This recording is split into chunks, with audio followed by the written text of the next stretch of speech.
आणि नंतर राज्यातली एक महत्त्वाची बातमी आपण बघणार आहोत। आज राज्य मंत्रिमंडळाची बैठक झालेली आणि त्यामध्ये एक महत्त्वाची बातमी एका मोठ्या निर्णयाची। शिवसेना प्रमुख बाळासाहेब ठाकरेंच्या स्मारकासाठी 100 कोटींची तरतूद करण्याच्या निर्णयावर आजच्या मंत्रिमंडळ बैठकीमध्ये शिक्कामोर्तब करण्यात आल्याचं कळतंय। या स्मारक निर्माणाची जबाबदारी आता MMRDAची असणार आहे। आपल्याला माहिती आज राज्य मंत्रिमंडळाची बैठक झालेली आणि त्यात घेण्यात आलेला हा एक महत्त्वाचा निर्णय म्हणावा लागेल। शिवसेना प्रमुख बाळासाहेब ठाकरेंच्या स्मारकासाठी आता 100 कोटींची तरतूद करण्यात आली आहे आणि यावर मंत्रिमंडळाच्या बैठकीत शिक्कामोर्तब झालेला आहे।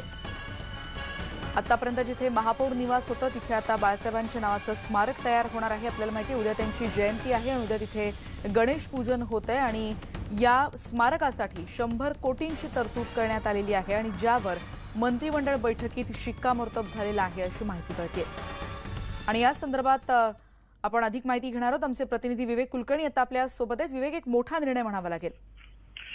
निश्चितपणे गेल्या वेळेस जे अधिवेशन झालं होतं त्यात या ज्या गोष्टीची तरतूद करण्यात आली ती बजेटमध्ये देखील या संदर्भातली तरतूद करण्यात आली होती आणि आज राज्य मंत्रिमंडळाची बैठक झाली त्यावर हा निर्णय घेण्यात आलेला आहे की बाळासाहेब ठाकरे यांच्या स्मारकांसाठी 100 कोटींची तरतूद राज्य सरकार करत आहे। राज्य सरकार हा जो खर्च आहे पहिले MMRDA खर्च करणार आहे आणि त्यानंतर हा जो खर्च आहे तो सरकार देणार आहे अशी माहिती सुधीर मुनगंटीवार यांनी या पत्रकार परिषदेमध्ये दिलेली आहे। त्यांनी पुन्हा एकदा म्हटलेलं आहे की आमची ही युती होणार आहे आणि त्याच दृष्टिकोनातून ह्या निर्णयाकडे बघितलं जाते की भारतीय जनता पक्ष आणि शिवसेनेचे संबंध ताणले गेलेले आहेत। निवडणुका एका महिन्यानंतर 1-1.5 महिन्यानंतर याची घोषणा होऊ शकते। त्या पार्श्वभूमीवर हा अतिशय महत्त्वाचा एक राजकीय निर्णय या कॅबिनेटच्या बैठकीत घेण्यात आला। निश्चितच धन्यवाद विवेक या माहितीबद्दल। आपण बघतोय की स्मारकाच्या निर्माणाची जबाबदारी ते MMRDAकडे असणार आहे आणि मंत्रिमंडळ बैठकीत 100 कोटींच्या तरतुदीला मंजुरी देण्यात आली आणि याच संदर्भात सुधीर मुनगंटीवार यांनी नेमकी काय प्रतिक्रिया दिली आहे ती आपण ऐकणार आहोत। 100 करोड़ आज मंजूर हुए। आपको लग रहा है कि स्मारक एक जरिया बनेगा बीजेपी और शिवसेना की नजदीकियां और बढ़ाने की? देखो ऐसा है, स्वर्गीय बाला साहब ठाकरे जी ये शिवसेना के नहीं, ये महाराष्ट्र के नेता थे। देश के युवाओं को नवचैतन्य देने की, प्रेरणा देने वाला का कार्य उन्होंने किया है। तो हम क्यों उनको शिवसेना के नेता के चौकट में बांध रहे? वो तो भारतीय जनता पार्टी के भी नेता थे। नितिन गडकरी जी ने कई बार कहा है कि श्रद्धेय अटल बिहारी वाजपेयी जितने हमारे लिए पूजनीय है उतने ही पूजनीय श्रद्धेय बाला साहब ठाकरे है। तो मुझे लगता है कि नेताओं को पार्टी के चौकट में मत बांधो। बाला साहब महाराष्ट्र को नवचैतन्य देने वाले, सत्ता से दूर रह के सत्य के साथ देने वाले नेताओं में से एक है।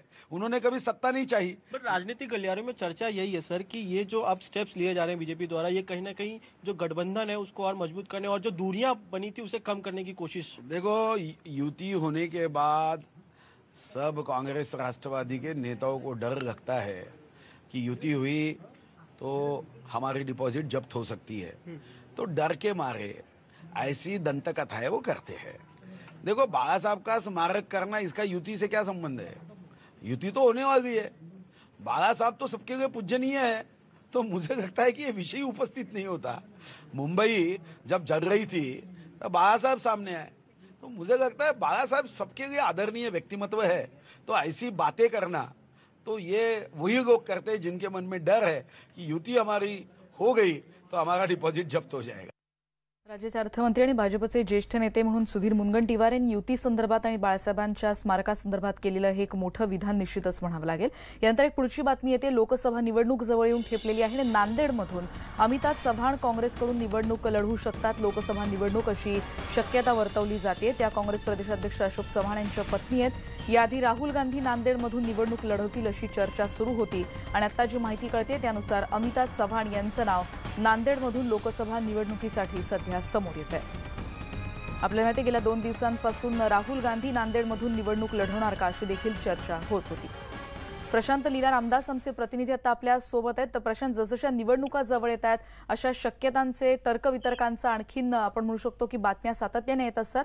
या बातमीबद्दल अधिक अपडेट्स? नाही, खास करून जर बघितलं ज्या पद्धतीनं चर्चा सुरू आहे लोकसभेच्या संदर्भात, ज्या पद्धतीने एनसीपी असो काँग्रेस या दोघांची आघाडी होणार आहे, यापैकी आता काँग्रेसने आपले उमेदवार निश्चितीला सुरुवात केलेली आहे। यामध्ये नांदेड लोकसभा मतदारसंघातून अमिताभ शर्मा चव्हाण यांना उमेदवारी मिळणं जवळपास निश्चित झालेलं आहे। त्यांनी आपली तयारी देखील सुरू केली आहे। गेल्या 8 दिवसापासून ते नांदेडचा लोकसभा मतदारसंघ ते पिंचून काढत आहे आणि दुसरीकडे अशोक चव्हाण यांनी विधानसभेसाठी तयारी सुरू केली आणि हे महत्त्वाचं मानलं जातं। ज्या पद्धतीने संकेत स्पष्ट आहे की गेल्या वेळेस त्यांना तिकीट मिळणार होती, पण शेवटच्या क्षणी सोनिया गांधी यांच्या आग्रहाखातर अशोक चव्हाण यांनी नांदेडची लोकसभा लढवली आणि जिंकली सुद्धा. त्यानंतर आता या लोकसभेतून अमिता चव्हाण यांना जवळपास तिकीट देण्याचा निश्चित झालेला आहे आणि काँग्रेस याच्या संदर्भात लवकरच निर्णय घेईल असेही संकेत प्राप्त होत आहे.